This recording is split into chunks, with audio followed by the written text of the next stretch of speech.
5-6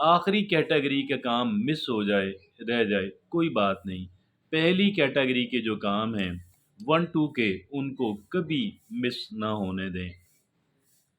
اور آگے چوتھی بات مصنف کہتے ہیں not budgeting time reduces the quality of rushed work, dedicate time for planning and estimating milestones. یہ کہتے ہیں کہ ہمیشہ یہ تقسیم کر لیں اپنے وقت کو، کہ پہلے تو وہ یہ کہہ چکے ہیں نا کہ کام اپنی اہمیت کے اعتبار سے ان کی نمبرنگ کر لیں، اور دوسرا یہ ہے اس بات کا تعین بھی کر لیں کہ کس وقت کو آپ نے کتنا ٹائم دینا ہے اور کتنے وقت میں آپ نے کہاں پہنچنا ہے۔ یہ تھوڑی سی پلاننگ جو ہے وہ آپ کر لیں، اور اس سے ٹائم کی بجٹنگ کہتے ہیں، اور ٹائم کی جو بجٹنگ ہے بہت اہمیت کی حامل۔ آگے وہ پانچویں بات کہتے ہیں switching between task slash productivity, stick to one job until a break to avoid draining cognitive resources۔ وہ یہ کہتے ہیں کہ ایک کام سے دوسرا کام، ایک کام سے دوسرا کام، کہتے ہیں کہ اس سے آپ کی پروڈکٹیوٹی بہت کم رہ جاتی ہے۔ ایک وقت میں ایک کام کریں، اور یعنی ادھر سے ادھر ادھر سے ادھر، کہتے ہیں اس سے آپ کی پروڈکٹیوٹی ڈاؤن ہو جائے گی۔ ہاں، جب بریک آ جائے، جب وقفہ آ جائے، اس کے بعد آپ سوئچ اوور کر سکتے ہیں۔ چھٹی بات وہ یہ کہتے ہیں pushing through without breaks burns you down, take short breaks hourly and give your mind rest. یہ کہتے ہیں کہ مسلسل کام جو ہے اس سے ہمارا ذہن بہت ہی نگیٹیولی کہہ لیں متاثر ہوتا ہے، برا اثر پڑتا ہے۔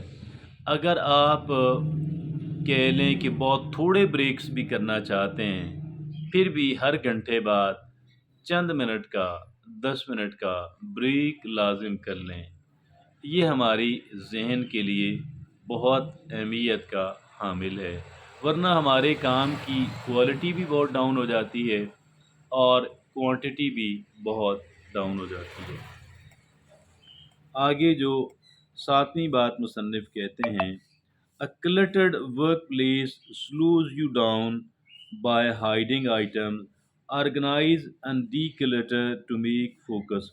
کہتے ہیں کہ یہ جو غیر منظم کام کی جگہ ہے، چیزیں بکھری پڑی ہوئی ہیں، اس کا غلط ہے اس کا، اور اہم جو آئٹمز ہیں وہ بعض اوقات گم ہو جاتے ہیں۔ یہ کام نہیں کریں، آپ صفائی کریں اور چیزوں کو ترتیب سے رکھیں، تاکہ آپ کا جو فوکس ہے، ذہن کی توجہ جو ہے وہ ایک کام اور صحیح کام پہ مرکوز رہے۔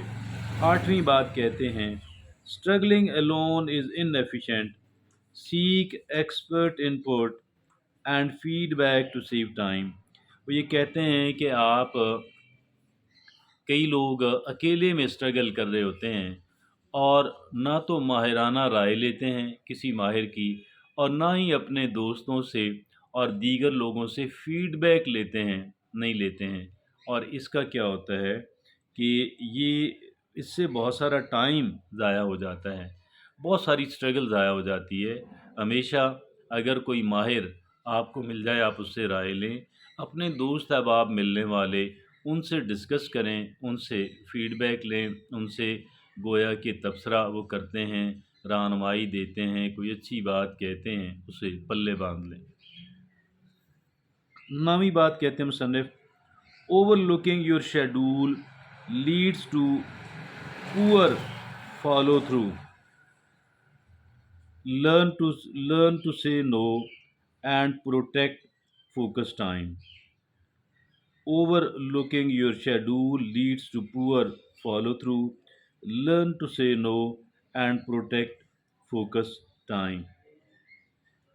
آپ کا جو شیڈول ہے نا، جو آپ نے بنایا ہوا، آپ کو بنانا چاہیے، اوپر اس پہ بات ہو چکی ہے، اس کو نظر انداز نہ کریں، اس کو نظر انداز نہ کریں، اپنے شیڈول کو نظر انداز نہ کریں، اور شیڈول کو نظر انداز دوستوں کے لیے، ملنے والوں کے لیے، لوگوں کے لیے، یہاں مصنف کہتے ہیں لرن ٹو سے نو، نہ کرنا سیکھیں، معذرت کرنا سیکھیں، تاکہ آپ اپنے کام پہ فوکس قائم رکھ سکیں، کانسنٹریٹ کر سکیں۔ 10ویں اور آخری بات کہتے ہیں inadequate sleep diminishes the next day's performance, prioritise 7 to 9 hours nightly for optimal productivity. کہتے ہیں ناکافی نیند جو ہے وہ اگلے دن کی کارکردگی کو بہت متاثر کرتی ہے نیگیٹیولی۔ 7 گھنٹوں سے لے کر 9 گھنٹے، 7 گھنٹوں سے کم نہ ہو، 9 گھنٹوں سے زائد بے شک نہ ہو۔ ایک ساؤنڈ سلیپ، ہمیں اچھی نیند کی ضرورت ہے تاکہ ہم بہتر کارکردگی کا مظاہرہ کر سکیں۔